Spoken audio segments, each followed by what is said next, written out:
રાજકોટ જિલ્લાના ઉપલેટા શહેરમાં ઉપલેટા નગરપાલિકાના સ્પોર્ટ્સ કોમ્પ્લેક્સમાં જીમના સાધનોના પેમેન્ટ મામલે મોટો વિવાદ સર્જાયો છે। અઢી વર્ષથી ₹5 લાખના સાધનોનું પેમેન્ટ ન મળતા રોષે ભરાયેલા કોન્ટ્રાક્ટરે જીમના સાધનો પરત ખેંચવાની કાર્યવાહી શરૂ કરી છે। કોન્ટ્રાક્ટરે તત્કાલીન પ્રમુખ મયુર સુઆ અને એન્જિનિયર નિલેશ ભેડા પર વિશ્વાસઘાતનો ગંભીર આક્ષેપ કર્યો છે।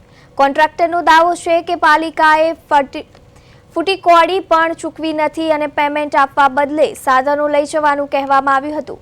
પાલિકાના સત્તાધીશોના વલણને કારણે વેપારીને લાખો રૂપિયાનું આર્થિક નુકસાન વેઠવું પડ્યું હોવાનું સામે આવ્યું છે।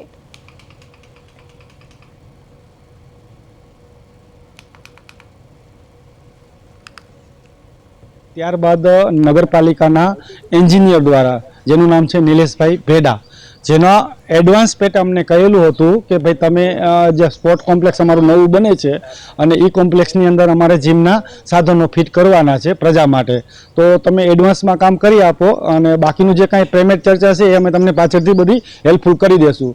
એટલે એક વિશ્વાસ પ્રત્યે અમે લાગણી પ્રત્યે ઉપલેટાની કે ભાઈ આપણું વતન ઉપલેટા છે તો ચાલો કંઈ વાંધો નહીં, નગરપાલિકા દ્વારા આવું કામ થતું આપણે કરી દઈએ।